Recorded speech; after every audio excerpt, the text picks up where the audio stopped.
Sarah, la femme d'Abraham, ne lui avait pas donné d'enfant. Mais elle avait une servante égyptienne, Agar. Sarah dit à son mari, « Tu vois, le Seigneur m'a empêché de concevoir des enfants. Je pourrais peut-être avoir un fils grâce à ma servante. Passe la nuit avec elle. » Abraham accepta la proposition de Sarah. Sarah prit sa servante Agar et la donna comme femme à Abraham, son mari. Il y avait 10 ans qu'Abraham habitait le pays de Canaan. Abraham passa la nuit avec Agar, qui devint enceinte. Quand elle sut qu'elle attendait un enfant, elle regarda sa maîtresse avec mépris. Sarah dit à Abraham, « À toi de supporter les conséquences de l'injure qui m'est faite. C'est bien moi qui ai mis ma servante dans tes bras, mais depuis qu'elle s'est vue enceinte, elle s'est mise à me mépriser. Que le Seigneur soit juge entre toi et moi. » Abraham lui répondit, « C'est ta servante, elle est en ton pouvoir, fais-lui ce qui te plaît. » L'ange du Seigneur la trouva près de la source qui est sur la route de Chour et lui demanda, « Agar, servante de Sarah, d'où viens-tu et où vas-tu » Elle répondit, « Je me suis enfuie de chez ma maîtresse. »« Retourne auprès de ta maîtresse, reprit l'ange, et obéis à ses ordres. Le Seigneur te donnera des descendants en si grand nombre qu'on ne pourra pas les compter. Tu vas avoir un fils, tu l'appelleras Ismaël, car le Seigneur a entendu ton cri de détresse. Ton fils sera comme un âne sauvage. Il combattra contre tous et tous combattront contre lui. Il vivra seul, à l'écart de tous ses semblables. » Agar se demandait, « Ai-je réellement vu celui qui me voit ?» Et elle donna ce nom au Seigneur qui lui avait parlé. « Tu es le roi, le Dieu qui me voit. » C'est pourquoi le puits qui se trouve entre Kadesh et Béred, je ne sais pas si je prononce bien, est appelé puits de l'Aï-Roi, ou puits du vivant qui me voit. Agar mit au monde un fils que son père Abraham nomma Ismaël. Abraham avait 90 ans lorsqu'Agar lui donna ce fils. Frères et sœurs, chère assemblée, le Premier Testament nous réserve parfois des surprises. Dans ce texte qui touche à la difficulté pour le couple Abraham et Sarai d'avoir un enfant, voici une histoire où les partisans de la gestation par autrui se retrouveraient bien. C'est aussi un texte qui nous parle d'une grande descendance avec Ismaël, le premier fils d'Abraham, celui qui n'était pas promis. Et puis, et c'est ce que nous regardons aujourd'hui, il y a l'histoire de cette femme, Agar, servante de la femme d'Abraham, et sa rencontre avec Dieu. Bien souvent, nous nous plaignons de ne pas avoir vu Dieu, de ne pas pouvoir voir Dieu. Et voilà une femme qui est tellement touchée d'avoir été vue par Dieu, qu'elle le nomme El-Roi, le Dieu qui me voit. Et elle reçoit à peu près la même promesse qu'Abraham, la promesse d'une grande descendance. Le Seigneur te donnera des descendants en si grand nombre qu'on ne pourra les compter. Tu vas avoir un fils, tu l'appelleras Ismaël, car le Seigneur a entendu ton cri de détresse. Ismaël qui veut dire Dieu écoute. Une femme, esclave, est ainsi égyptienne, est ainsi élevée au rang de matriarche. Elle est étrangère et elle ose donner un nom à Dieu. Au cœur de l'histoire, il y a la vue, le fait que Dieu voit. Et voir est important dans l'histoire de la relation entre Dieu et son peuple. Souvenez-vous, dans la Genèse, dès le commencement, Dieu avait un œil, puisque chaque jour il prononce, il vit que cela était bon. Voire très bon, le 6e jour. Plus tard, dans le désert, Dieu dira à Moïse qu'il a vu et qu'il a entendu son peuple qui pleure et qui crie. Et c'est à ce moment-là qu'il va lui donner son nom. Je suis celui qui suis. Dans le chapitre 15 précédant le nôtre, Dieu vient juste de renouveler la promesse faite à Abraham de lui donner une descendance nombreuse. Dieu le rassure en lui précisant qu'il aura bien un fils. Et le renouvellement de cette promesse est très solennel. Notre chapitre 15 contient des mots célèbres qu'on retrouve dans le Deuxième Testament. Abraham eut confiance dans le Seigneur, c'est pourquoi le Seigneur le considéra comme juste. Tout a l'air bien en ordre, il ne reste plus qu'à attendre. Mais voilà que Sarai entre en scène. Elle est fragilisée car elle n'attend toujours pas d'enfant. Et c'est long, le temps. 10 ans qu'Abraham est dans le pays de Canaan. Alors elle fait comme nous faisons d'habitude. Nous prenons les choses en main. Et elle donne un coup de pouce à l'action de Dieu, car l'attente est insupportable. L'humiliation et la souffrance réelle de ne pas avoir d'enfant dépassent pour elle toute chose. Alors elle propose à son mari de prendre pour deuxième femme sa servante, Agar, pour qu'elle puisse éventuellement avoir un fils par elle. J'ouvre une fenêtre, personne n'imaginerait la naissance d'une fille. Et donner sa servante à son mari pour avoir un enfant, par elle, était une coutume connue à l'époque. Donc rien d'inhabituel, si ce n'est la promesse de Dieu qui n'aurait dans sa réalisation rien de divin. Elle reposerait sur un stratagème bien humain. Et comme lectrice ou lecteur du XXIe siècle, nous sommes perplexes. Que de chaos, que de souffrance.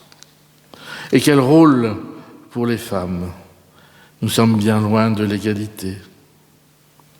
Soyons clairs, nous qui lisons ces textes anciens, comment nous en sortir? Une seule chose est sûre, Dieu accompagne les pratiques les plus étonnantes. Mais rien ne nous dit qu'il les approuve. Il veille, il accompagne les siens avec fidélité. Il nous laisse parfois bricoler nos propres solutions. Mais il n'est pas indifférent à la souffrance réelle, celle d'Agar.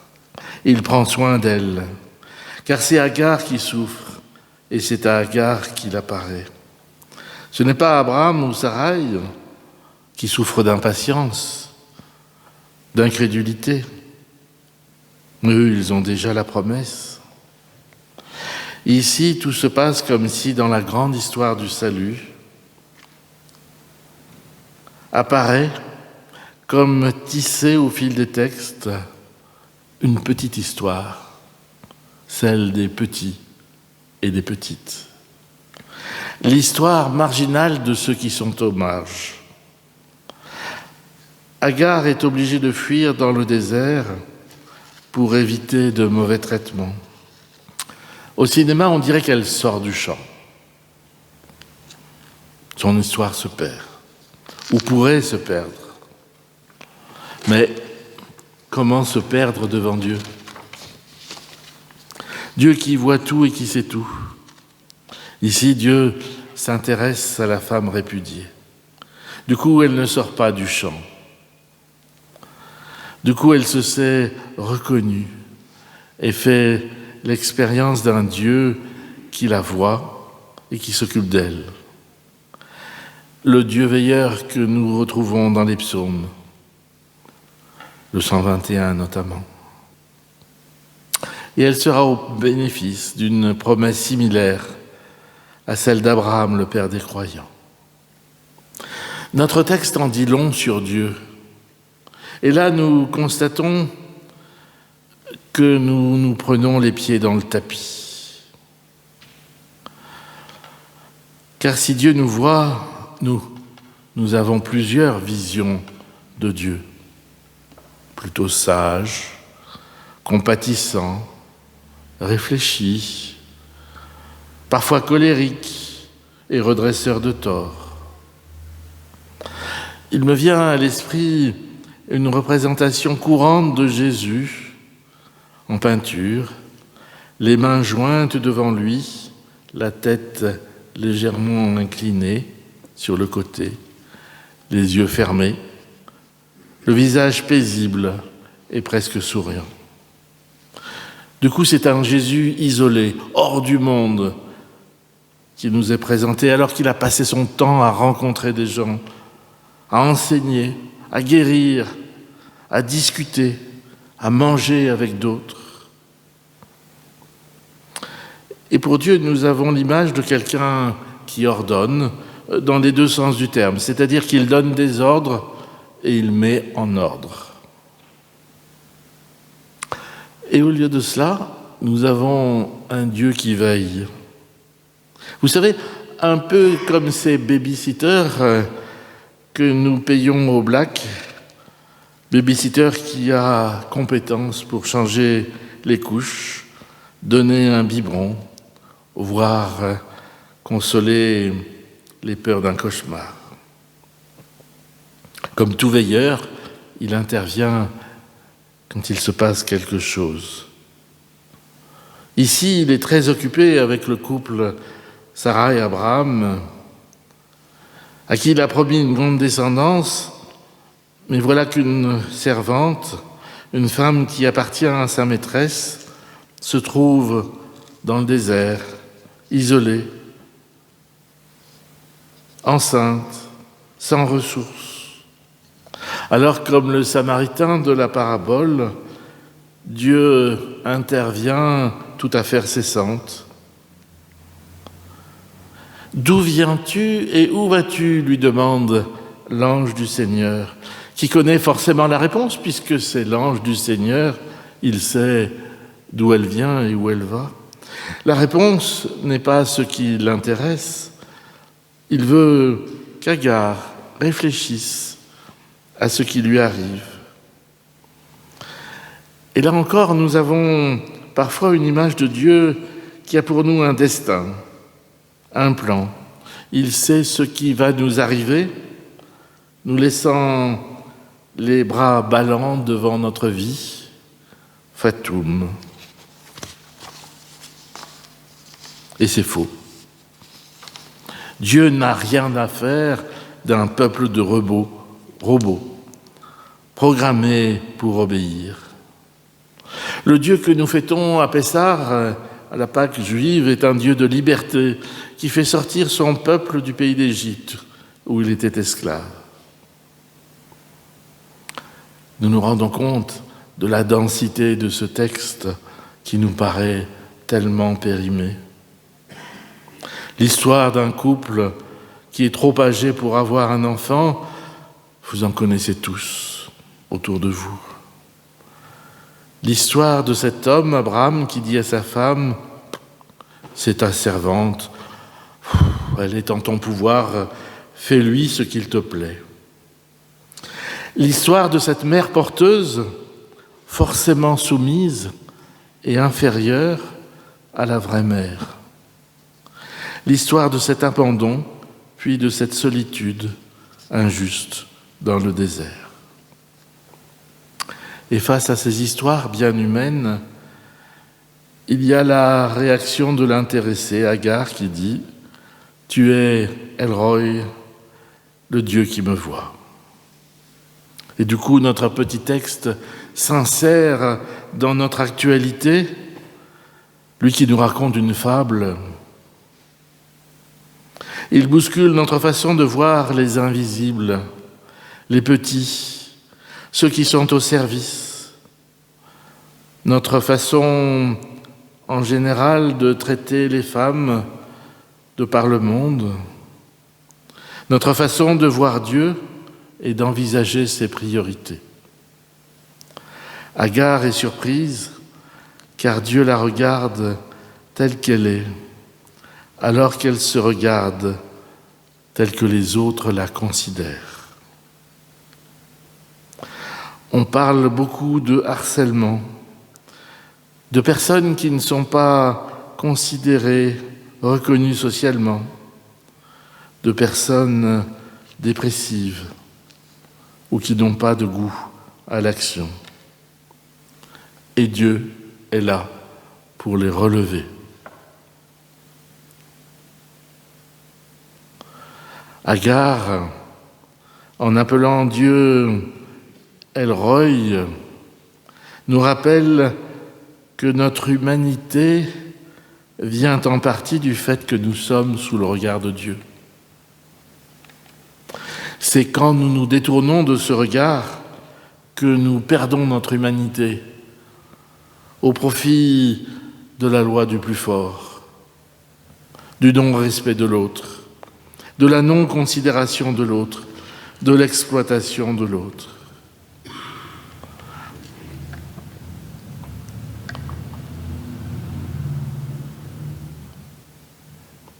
J'ouvre une parenthèse et il me semble, et dans un exemple qui ne concerne pas les relations entre les hommes, mais la façon dont nous traitons les animaux, l'histoire de la vache folle est typiquement une histoire où nous nous détournons du regard de Dieu, de l'ordre de la création.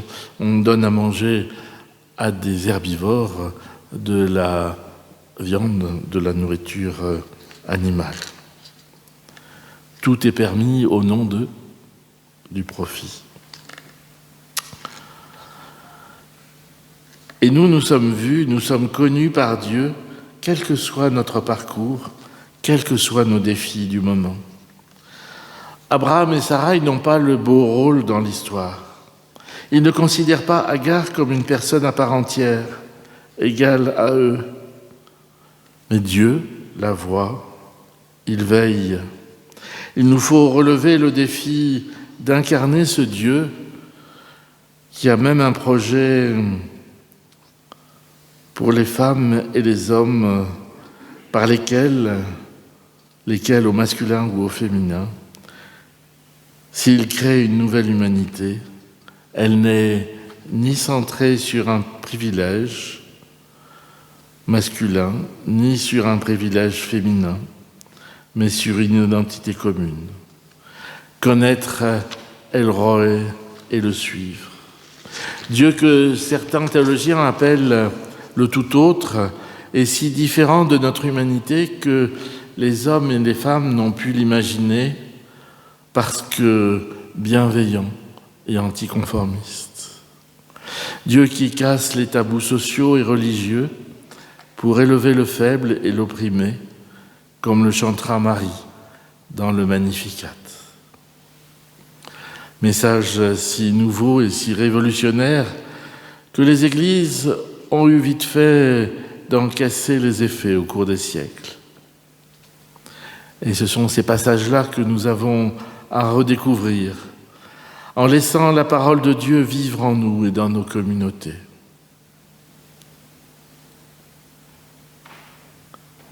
C'est une chance que la Réforme se soit penchée sur l'origine des textes et non sur les traditions sédimentaires accumulées autour de ces textes. Le fils d'Agar s'appellera Ismaël, ce qui signifie « Dieu a entendu ». Quel programme! Du coup, nous aussi, comme Agar, nous pouvons être sûrs que toi, notre Dieu, tu es un Dieu qui me voit et qui m'entend. Amen.